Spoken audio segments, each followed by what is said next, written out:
and welcome to another book review video.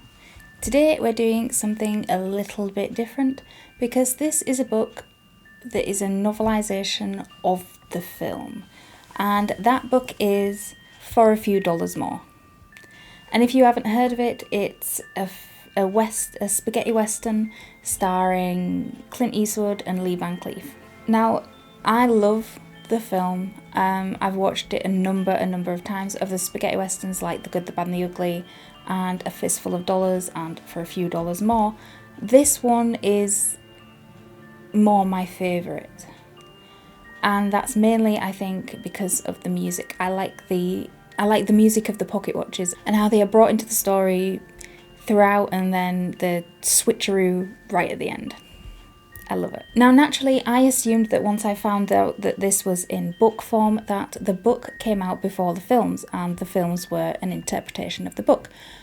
But on buying this and doing a bit more research into it of when it was published, it actually came out after the film and is a novelisation of the film. There is nothing in here that doesn't happen in the film. It has a few more insights into the way they're thinking, because you can't get in someone's mind through a screen. But for those who just want the film, I would go with the film. But one of the good things about that is, while I was reading, it is word for word the script that's in the film, and you can see the film play out while you're reading it. You can see when Lee Van Cleef is on the train to Tucumcari, and he pulls the emergency cord to make the train stop, and just steps out with his horse and looks daggers at the train guy, and they let him go on his way. And that whole, it's not a gunfight, but that show of bravado between the man with no name and Douglas Mortimer, you know, blowing each other's hats off when they find out that they're both bounty hunters after the same guy initially. So if you haven't seen the film, we first spend time with the man with no name, who in the film is played by Clint Eastwood. And you never get to know his name. That's the whole point. That's the whole point of these spaghetti western series. You don't get to know his name. He's just the man with no name. And you come upon him when he's showing off his renowned bounty hunter skills. And he's going after an outlaw called Red Kavanagh. And he finds him in the town of White Rocks, and there's this whole sort of bravado, ego thing in a saloon when they're all trying to play cards.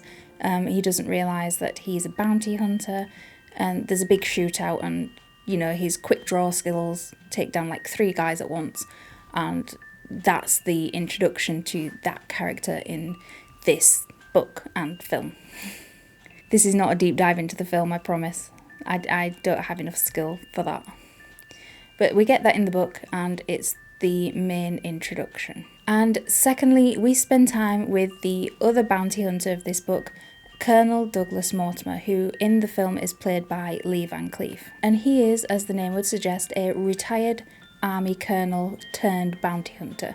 As most people did coming out of the war, they still had the skills, they could still earn the money, and some of them made a pretty decent living. And he shows off his bounty hunting skill in the book by going after an outlaw named Guy Calloway and his brood. But you get introduced to the story because his focus is not just on Guy Calloway and not just all on these outlaws that he keeps bringing in. And his focus, his whole sights are set on a completely different outlaw. Very dangerous, very, very evil character. Which brings us to the introduction of this bad guy outlaw by the name of Indio. And we're introduced to him. He is sat in a jail cell for his crimes, and he's been sitting there for the past 18 months. And I can't remember why they just didn't hang him, as they were wont to do with outlaws, and why they just let him stew in there. But he's been in that jail cell for 18 months, up until this point. Until one day, his gang comes to break him out in true bandit outlaw fashion, full of dynamite and death, and leaving this trail of bloodshed all the way from the jail cell to the home of the one-time part of their gang outlaw, the guy who he has found in the interim that sold him out and got him captured in the first place. And as you can imagine, their conversation doesn't really end well for the guy that sold him out, or his family, or his house, or his pets, or his farm animals. Now, Indio himself, after breaking out, he gets a price on his head, another price on his head, and his bounty goes up to $10,000. Now, there's like 20, 30 people in his gang, and they all have bounties too. So, and not as much as he does, but they're like 2,000, 3,000, however many. And they are wanted men, dead or alive. They don't really want him back in a jail cell because he can just break out again. They want him probably dead, more dead than alive. But the whole plot of this book and of the film is Indio has a plan to rob a bank. Not just any bank, but the Bank of El Paso, which is reputed to be the safest bank in the territory for your money. And it has $1 million in its safe. And the safe is a big wrought iron, heavy thing. You can't get into it, you can't drill through it, you can't blow it up. And the whole thing is. However, the money isn't in the safe. It is in a purpose-built safe which is disguised as a drinks cabinet, which is in the bank manager's office.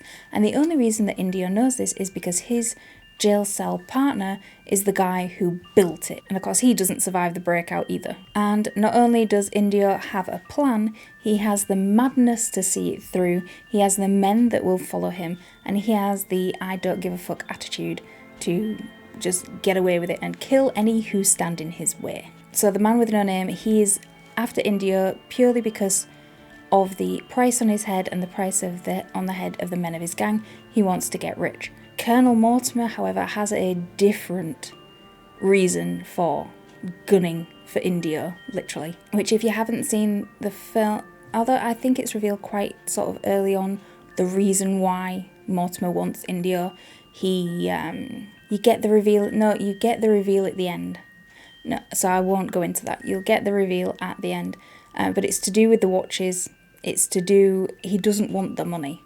He is hell-bent on going after Indio for nothing more than revenge. Cold revenge. And the guy deserves it. The guy is a monster. He's one of the worst characters. Not that he's badly written or badly filmed. He is just an awful person. He's just you wouldn't put anything past him, and you really wouldn't want to run into him in a dark alley. He's just no. He's an evil piece of shit. Evil piece of work. Written well. And played so well. And I think my favourite scene of the entire film, and it is in the book, but it's just not, it's sort of like a snippet at the end, but it's my favourite scene where is at the end where Clint Eastwood is loading bodies into the cart and he's counting them and doing a mental tally of the rewards that come up, and Lee Van Cleef is walking his horse away, and he comes up short in his math. I enjoyed reading this because I haven't watched the film in quite a few years, so there were some tidbits. It's been long enough so that I forgot some of the little things. I knew the general gist of the story, but I'd forgotten some of the little insights and little niggles that happen in the film, and it was quite a treat to rediscover them in the book. But I think this is it got 3.5 stars for me, this book, but I think this is one of the very, very rare occurrences where the film is better. The events of the book, and especially, the big finale, it just doesn't compare to the visual experience of seeing Clint Eastwood, Lee Van Cleef and Volonte go up against each other. Gunfights, murder, dubious intent, duplicitous natures, and the music of Ennio Morricone in the background. It doesn't compare. So would I recommend reading it? Only if you can't get hold of the film.